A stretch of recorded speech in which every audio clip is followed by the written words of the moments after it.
Imagine que tu puisses incarner le plus puissant des Jedi, que tu puisses jouer dans la soupe au chou avec ton meilleur pote, ou même encore mieux, que tu puisses devenir le meilleur pote de Louis de Funès pendant 1h30. Ah ouais. Et imagine que pour ça, tu n'aies qu'à te poser sur ton canapé et parcourir un catalogue de films et séries spécialement conçus pour toi, petit être exceptionnel. Un catalogue qui va te permettre de jouer dans n'importe quelle histoire déjà racontée et dans toutes celles que tu es capable d'imaginer. Ouais, est-ce que ce serait pas super cool ?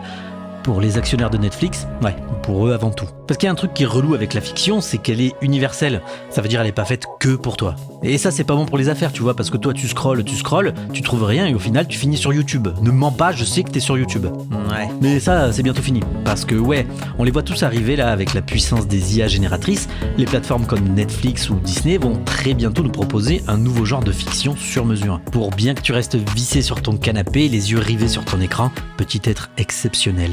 Ouais, je sais, ça donne envie, on a hâte. Mais du coup, ce futur, c'est pour quand ?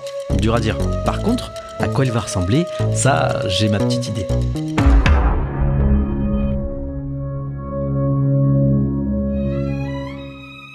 On est dans un futur pas si lointain. Il est tard, tu viens de finir de manger et tu décides de te faire 7 ou 8 épisodes de ta série préférée. Pour pas te coucher trop tard, tu vois. Et alors que tu ouvres Netflix, tu tombes sur cet écran. Ok, donc là où normalement on nous propose de sélectionner notre profil, on nous demande maintenant d'augmenter celui-ci, d'en faire un avatar. Ouais, parce que s'il y a bien une chose qui devrait changer dans un premier temps, c'est la gestion des profils. Parce que pour pouvoir te faire jouer dans une fiction, on va devoir avoir un maximum d'informations sur toi, ton visage, ta taille, ta voix, la longueur de tes ongles. Ouais non, j'ai menti pour les ongles. Mais bref, comme dans le dernier Apple Vision Pro, l'idée est de pouvoir te créer ton double qui sera projeté dans un univers alternatif, ici ton film préféré. Et ça devrait être mieux fait que sur l'Apple Vision Pro, parce que là... Bref. Du coup, pour te créer un avatar digne de ce nom, on va avoir besoin d'autre chose que ta télé. Et pour ça, il y a un objet tout indiqué, rempli de capteurs, de caméras, de micros, ton doudou à 1000 balles. Avec l'application Netflix, tu pourras donc scanner ton visage pour le reproduire en 3D et enregistrer ta voix pour la copier. Ouais, pour le moment, rien de fou, c'est des technologies qui existent déjà et qui ont fait plus ou moins leurs preuves. Non, par contre, ce qui va être fou, c'est qu'une fois que tu auras fini cette configuration et que ton avatar sera prêt, tu vas constater que c'est toi qui as le rôle principal de la nouvelle saison de Black Mirror.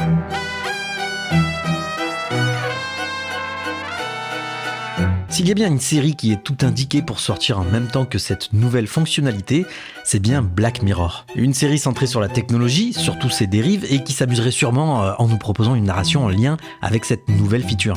Imagine, une histoire dans laquelle un homme a la capacité de prendre l'apparence de celui qui l'observe. Ce genre de pouvoir qu'on a vu de nombreuses fois dans des films et séries, mais qui prendrait tout son sens dans notre histoire. Ouais, parce que là, celui qui l'observe, c'est toi. Et qui sait ce qu'il va pouvoir faire avec ton identité ? Bon, le problème dans tout ça, c'est que les IA génératives, c'est pas instantané. Ça prend du temps de générer des images et Netflix va devoir faire tourner ses serveurs pour créer tous les plans dans lesquels tu apparais. Et ça, tu t'en doutes, ça risque de faire exploser le prix des abonnements. Mais ne t'en fais pas parce que d'ici à ce que ça arrive, tu vas pouvoir faire des économies grâce au partenaire de cette vidéo, N26. N26, c'est une banque en ligne avec une véritable expérience utilisateur. Et ça fait du bien. Parce que ouais, on les connaît les banques traditionnelles. Vous êtes fâchés avec les designers ou quoi ? Avec N26, tout est fluide, simple, intuitif. Que ce soit pour ouvrir un compte gratuit ou avoir un suivi de tes dépenses en temps réel. Pas 5 jours après. Je nommerai aucune banque, mais elle se reconnaîtra. Plus besoin de passer des heures à comprendre comment fonctionne ton app bancaire, donc avec N26, tout est pensé pour te faciliter la vie et te faire des économies. Comme par exemple en ouvrant un espace pour mettre quelques euros par mois que tu donneras à Netflix dans un an ou deux. Alors si tu veux faire des économies et profiter d'une expérience utilisateur au top, clique sur le lien dans la description pour en savoir plus et rejoindre les millions d'utilisateurs satisfaits de N26. Merci à eux pour leur soutien. Dans cette première version de Netflix en mode IA donc, on devrait voir apparaître un petit loader sur la vignette pour nous indiquer que la série sera disponible dans quelques minutes ou quelques heures. Mais une fois lancée, l'expérience devrait être troublante. Ouais, parce que dans un film, on s'attache au personnage et à son histoire quand on s'identifie à lui. C'est ce qui nous permet de ressentir des émotions, alors imagine ce que tu vas ressentir si c'est toi-même que tu vois en danger. Une expérience inédite, ouais, mais que tu vas regarder qu'une seule fois. Allez, peut-être 2 avec le profil d'un pote si tu es curieux. Mais pas encore de quoi te faire passer tout ton temps devant la télé. Parce que bon, c'est toujours la même histoire encore et encore. Cela dit, il y a probablement moyen de faire mieux avec les IA, non ? Et s'il était possible de proposer une nouvelle histoire, un nouveau dénouement à chaque fois ? Après tout, Netflix nous a déjà proposé ce genre d'expérience avec les fictions à choix multiples, d'ailleurs introduit pour la première fois sur Black Mirror. Ok, c'était un simple arbre de décision avec des vidéos prédéfinies à l'avance, mais si cette fois-ci, tu avais la possibilité de faire tes propres choix ?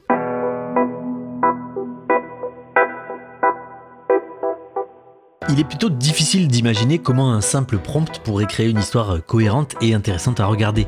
Il suffit d'avoir joué 5 minutes avec ChatGPT pour se rendre compte que c'est pas vraiment ce qu'on peut appeler un créatif. Donc laisser totalement la main à l'utilisateur et une IA pour le déroulement de l'histoire serait, je pense, contre-productif. Ouais, ça serait de la merde si tu préfères.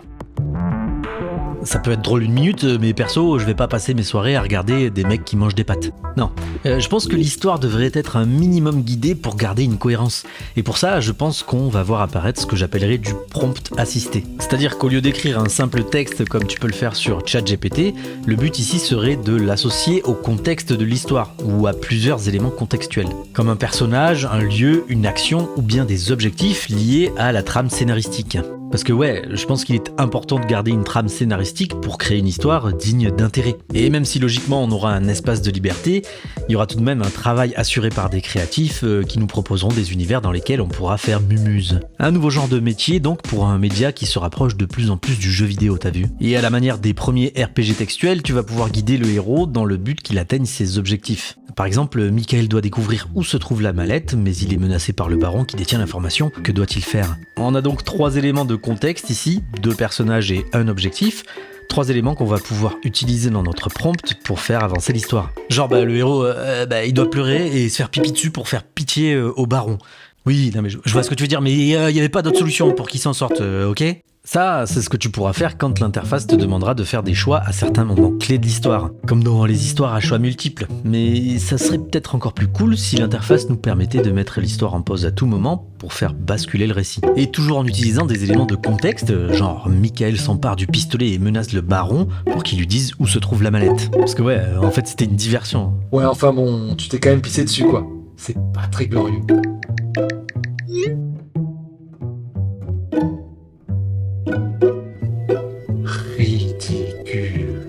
L'idée c'est que l'histoire se déroule à peu près toute seule, mais que tu interviennes pour orienter certains choix et décider de quelle manière le héros arrivera à ses objectifs. Des objectifs qui peuvent être multiples et qui seront définis à l'avance dans un arbre scénaristique. Ton histoire pourra emprunter un chemin parmi une multitude de possibilités. Par exemple, le protagoniste se fait voler sa mallette. Pour la retrouver, il va faire la rencontre d'un antagoniste qui va tuer son meilleur ami, ce qui va mener le héros à se venger. Vengeance qui va lui faire comprendre que se faire justice soi-même, c'est pas bien. Ouais, ça mérite pas un Oscar, mais c'est une histoire cohérente avec un début, un milieu et une fin. Et ça sera à toi de décider comment, quand et où le héros passe d'un point clé à l'autre pour faire avancer le récit.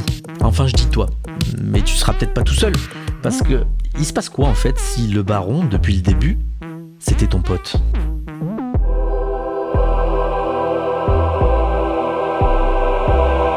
S'il y a bien une chose que les plateformes de streaming n'ont jamais réussi à faire jusqu'ici, c'est d'ajouter des fonctionnalités sociales. Ouais, la télé c'est plutôt solitaire à la base, ou du moins familial. Mais ça devrait changer avec ces nouvelles possibilités, parce que ouais, tu seras pas le seul curieux à avoir eu l'envie folle de te voir à la télé. Tous tes potes, ta famille, tes collègues vont eux aussi créer leur avatar Netflix. Fais pas genre, on le fera tous, même en sachant que c'est pas bien, mais que quand même c'est drôle.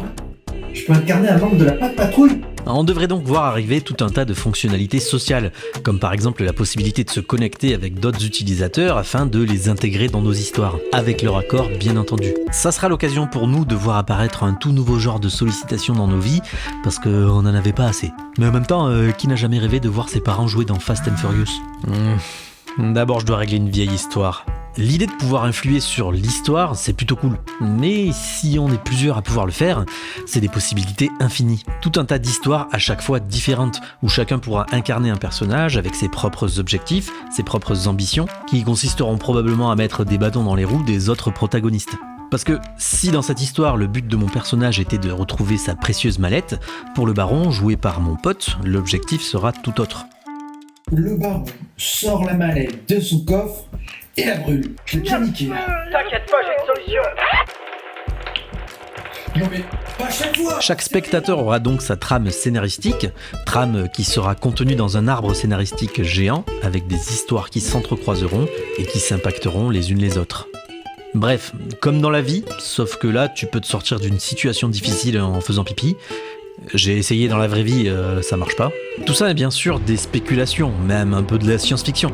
J'aurais probablement tort sur la majorité de mes prédictions, même si je pense que certaines de ces features doivent déjà faire leur chemin dans la tête des ingénieurs de chez Netflix et Disney. En tout cas, j'espère qu'ils vont bosser dur, parce que je paierai cher pour pouvoir expérimenter tout ça dans l'univers d'Harry Potter, de Marvel, de Star Wars ou de la soupe aux choux. Je te fais des bisous.